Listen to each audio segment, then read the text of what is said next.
Tunga lafiya ka samba flani mugan ani nani programu e ma min be no ko terrain ti bolo terrain be tunga lafiya bolo banangoroni kaw fe no terrain kelen la bela jele titre foncier di 15 sur 20 ibse ka dogo ni sara kalo ero war keme duruni bi wolonvla ani saba awo ero war keme duruni bi wolonvla ani saba fo san kele o konnala walma ero war keme saba ni bishege kalo tan ani shegin konnala terrain yere musaka se fa wari million nani ani wa keme ni kla terrain sara la terrain papier alebeke itay e ma mi fana be no ko terrain bi bolo ibe fe ka jo amusaka beti bolo yoroni kele e se ki se no tunga lafiya ka tona ni oye pari no so jo ton o mala samba flani mugan anan to sebon ulu damnena villa simple ale million mugan ani wore a ton wari ero war keme duru ani e bishegi etage duplexi ale million binani ani flay a ton wari ero war keme wolonvla ani bishegi ni be fe ka i to sebe awole anga nega juru strala e mami fana be no ko appartement kadigi tunga lafiya na appartement ke banangoroni kaw fe no appartement songo e million mugan ani nani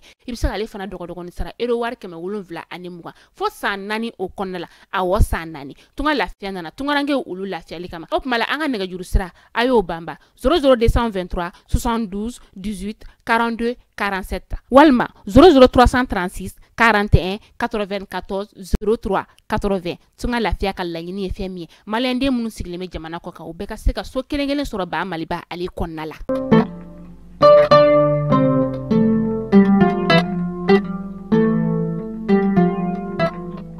Mali kunafuni bololo sira la jeba o bela jira lenya tuma haw bismillah ngabi kunafuni ho keneka bakuruba kunafuni jakulum beni abefo alima ko coordination du mouvement association et sympathisants de Imam Mahmoud Dicko ni abefo alima ko simasi anga jamana fama ko ni alishina tulu Jekulu Mimbeni abefo alima ko AEM Association des élèves et étudiants du Malini oye anga jamana la kolidon safe kalanso ani dugma kalanso koni la koldon tokola jekulu anga jamana fama koni olu mogo kono to koni u yere soro ko banani ni nyokoche Senegal ka olu feno Senegalais sharia blon olu ma koni u ban pe u femi u ka jamana nyama kala siki blali koni na femi juin kalo nata kleflala kasanga anga jamana ni Niger jamana koni kabulu di nyogoma ye femi bamakachi wal makarogere dineti la ma koni kala ka anga jamana koni ama fo akoni mika ana faudi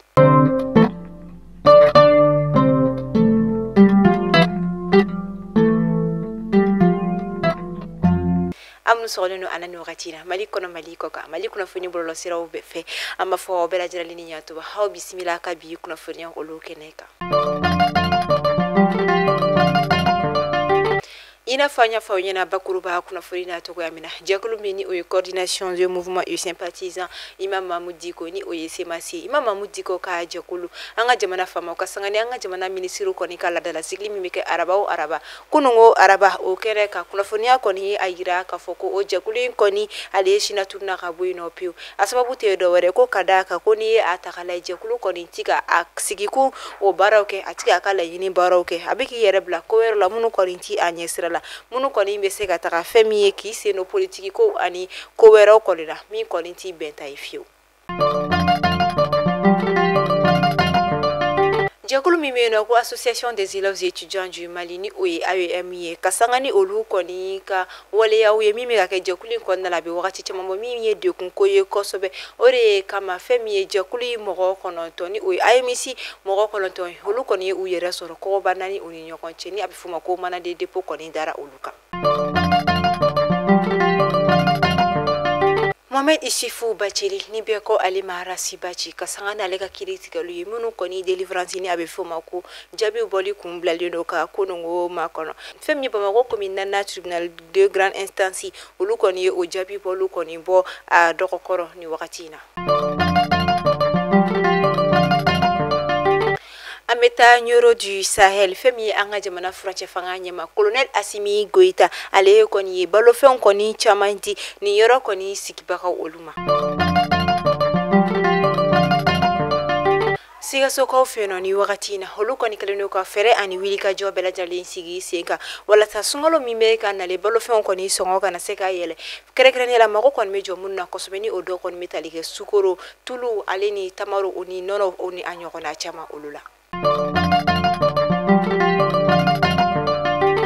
Anga nga jamana dongdalan beni ale tɔgɔ ko Mamadou Sumunu bɛɛ bɛ ale dɔ minimo la bɛɛ ko minimo en sahel kasangani ale ka tɛmɛni dɔw kɔni an ka jamana jabaranin di so dɔw kɔni sanfɛla fɛ a ye kuma dɔw kɔni fɔ min sera ka kɛ maa dusubɔ kuma walima maa jigilatigɛ kuma ye faso ko kɔni na ka d'a kan a kɛra sababu ye maa caman kɔntara i désabonné ka bɔ ale ka compte la ka d'a kan u ye a yira k'a fɔ olu y'a miiri ni fasoden ɲumanya de ye olu y'a miiri ni faso kanu de wa olu y'a miiri ko a kɔni bɛ maaw kɔni hakililasigi kuma de fɔ faso ko la nka k'a ye kuma minnu fɔ ninnu tɛ kuma kanu de bɛ kɛrɛnkɛrɛnnenya la an bɛ wagati min na i ko sisan wa o kɔfɛ kunnafoniyaw kɔni tɛmɛna bɔlɔlɔsiraw fɛ dɔw ye a yira k'a fɔ ko a kɔni minɛna dɔw ko a y'i yɛrɛ sɔrɔ kɔgɔbana ni ɲɔgɔn cɛ dɔw yɛrɛ fana ko o tɛ tiɲɛ ye nka min yɛrɛ kɔni ye kuma ye nin bɛ wagati min na an bɛ wagati min na i ko sisan Mamadou Sumunu fasoden caman kɔni dusu bɔlen don a kɔrɔ wa a yɛrɛ kanubaga caman kɔni taara i désabonné ka bɔ a ka compte olu la.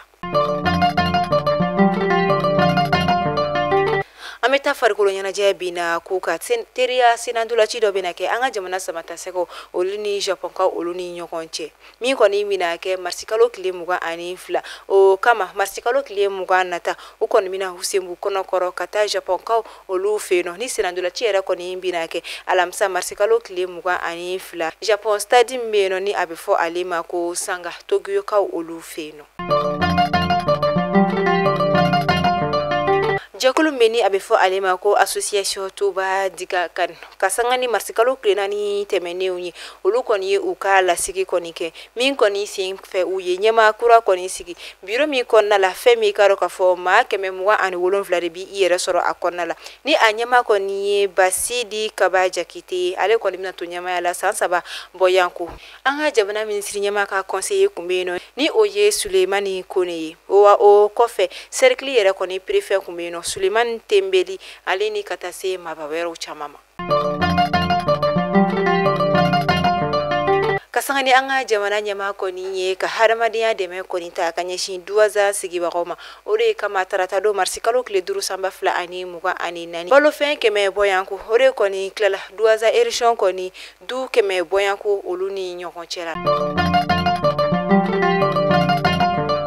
Arterial Network Ekia olu maaw kɔni ye u fɛn min ye u sen don sifinaka kunnafoni la kɛrɛnkɛrɛnnenya se ko ni dɔ ko kunnafonidilaw kɔni ka formation dɔ kɔnɔna min daminɛla kunun ko maison de la presse la Bamakokaw fɛ yen nɔ a bɛna to sen na tile 2 bɔyanko nin kɔni formation bɛ ka kɛ farafinna tile b'i bolo kunnafonidilaw olu ni ɲɔgɔn cɛ baara ninnu kɔni daminɛla kabini kunun maison de la presse la Bamako. Min n'ale tɔgɔ bɛ maliyɛnden bɛɛ da an bɛ don min na i n'a fɔ bi o de ye Tezuleka ye Tezuleka a nana don maliyɛndenw ka te nimisi wasa ale kama koyi o kuma la kunkolodimi banbali bɛ e mɔgɔ min na farikolo bɛɛ dimi bɛ e mɔgɔ min na farikolo kɔni ale mɔgɔ bɛ ni na lafiya ani ni la wasa de la Tezuleka de bɛ se ka o k'i ye Tezuleka maliyɛndenw ni lafiya yɔrɔ de don koyi Tezuleka a san i ka galon bɔnda i ka se k'a dɔn ka fɔ ko Tezuleka ale kɔni te tɔw olu ti kelen k'a fɔ ko n ye n ka te san n ye premier wuli ka deuxième wuli ko n ka deuxième k'ale ɲɛ jɛra o tɛ Tezuleka ye dɛ Tezuleka premier n'a deuxième bɛɛ lajɛlen ɲɛ de ye kelen f'i bɛ tila ka i yɛrɛ sɔsɔ a la tuguni n'o y'a sɔrɔ ko premier de tɛ deuxième ye e mɔgɔ bɛ a camion fa santa la sa Ibrahim Ɲagadu ale ka nɛgɛjuru sira Kongo a taara i kɔngɔn fa la ni ka n'a ton suguba o kɔnɔna la nɛgɛjuru sira 70 06 06 61 walima 65 65 65 97 walima tuguni 72 08 19 91 Tezuleka tew ka lagari Tezuleka tew ka mandi o kuma sansa i ka galonbɔne da. Kasangani an ka jamana famaw ni Niger ka bolo di ɲɔgɔn ma ye an bɛ se ka fɔ ni wagati in na a bɛ ka a nafaw di ka da kan a kɛra sababu ye fɛn min ye banbagaci o ye karo kelen diinɛ tigilamɔgɔw kɔni tun bɛ ka binkani wɛrɛ ta ka ɲɛsin Labɛnzaka dugumani o bɛ Menaka région kɔnɔna la u kɔni sera ka dankari kɛ u la kunnafoniya yɛrɛ kɔni dira direction de l'information et des relations publiques des armées ni a bɛ fɔ o ma ko DIRPA olu kɔni ka kunnafoni di so o fɛ.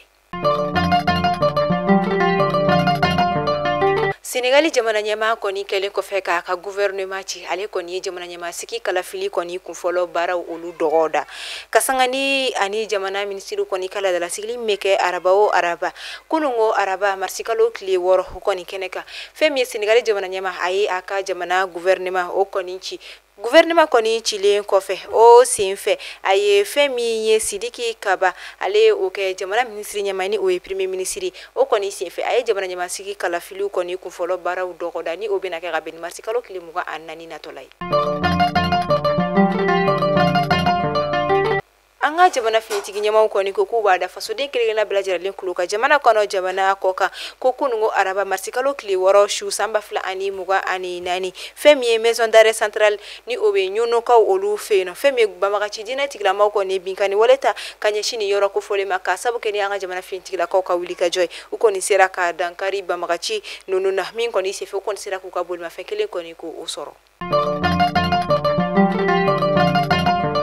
Sini ye 8 mars ye 8 mars ni ye o fɔ diɲɛ fata a naani bɛɛ lajɛlen fɛ o don in kɔni ko ladɔnnen don i n'a fɔ musow tɔgɔ ladon o kama an ka jamana ministre ɲɛsinnen don muso du den ani denbaya ma ni o ye madame Kulibali Mariam Mayiga ale kɔni kumara a ye a yira k'a fɔ a ka ɲininkaliw kɔnɔna walima a ka jaabiw kɔnɔna la ko musow jɔyɔrɔ kɔni ka bon kosɛbɛ hakilina di la fɛn min ye du jɔliko sigida jɔliko ani faso dilanni ko la. Ameta kajolo kaw feno ni wakati na kajolo dugu mbeni a bɛ fɔ ale ma ko ju jateminɛliw kɔni a yira k'a fɔ ko o dugu yɛrɛ de kɔni ɲɔgɔn cɛ kajolo marabaga fansi fɛ ka d'a kan n'a fɔra ko impôt ni taxes kɔni saraliko la o dugu in kɔni bɛ kajolo marabolo dugu bɛɛ ɲɛ ka d'a kan ko ni ye dugu in kɔni taxes ta k'a lajɛ walima kajolo marabolo taxes ta k'a lajɛ kɛmɛ kɛmɛ sara la i b'a sɔrɔ 77 de kɔni bɛ bɔ nin dugu kofɔlen in na.